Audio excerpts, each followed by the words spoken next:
64% выпускников школ смогут поступить в вузы на бюджетной основе. Об этом заявил заместитель председателя правительства России Дмитрий Чернышенко. Он отметил, что в этом году в вузах страны создано свыше 588 тысяч бюджетных мест. 73% из них по поручению Владимира Путина распределены в региональные вузы. Высшие учебные заведения КОМИ к старту приемной кампании готовы. Анастасия Тюрнина о том, на какие специальности можно отучиться в родной республике.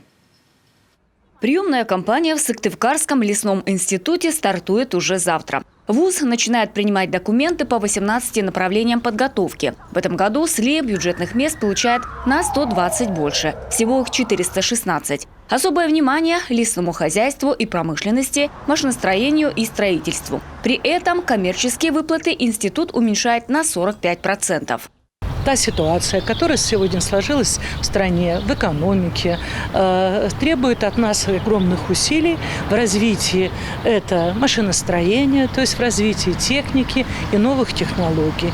И начиная с 2022 года мы знаем, что 10 лет это объявлены десятилеткой техники и технологий. Поэтому большое внимание в государстве уделяется именно подготовке таких специалистов, но очень нужных в современном этапе нашей стране и, безусловно, нашей республике.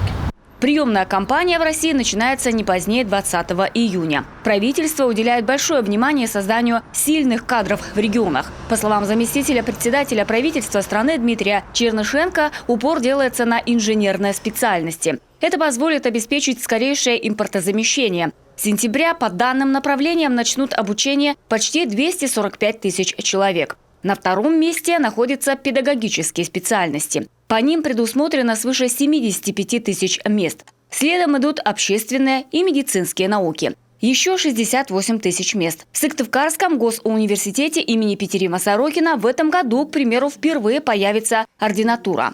Мы чувствуем, что, конечно, уделяется большое внимание в последнее время региональным вузам, но в частности в этом году у нас небывалое количество бюджетных мест на экономику. 60 на бакалавриат и на среднее профессиональное образование есть экономика направления подготовки. И есть в среднем профессиональном образовании бюджетные места на направлении права.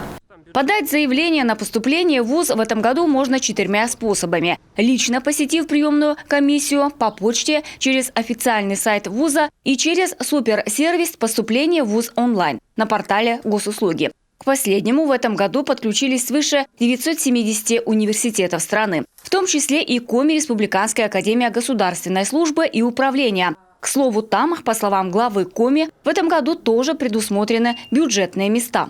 В этом году, как многие знают, запущен всероссийский сервис «Поступи в ВУЗ онлайн». И Академия тоже является участником этого сервиса.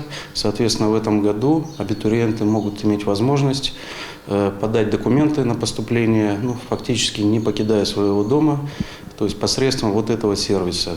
Приглашает к поступлению выпускников и Ухтинский государственный университет. Жители ДНР, ЛНР и Украины и вовсе смогут поступить без ЕГЭ по внутренним экзаменам. Кроме того, выделят и специальную квоту. Это 10% бюджетных мест детям военных и погибших в ходе военных действий.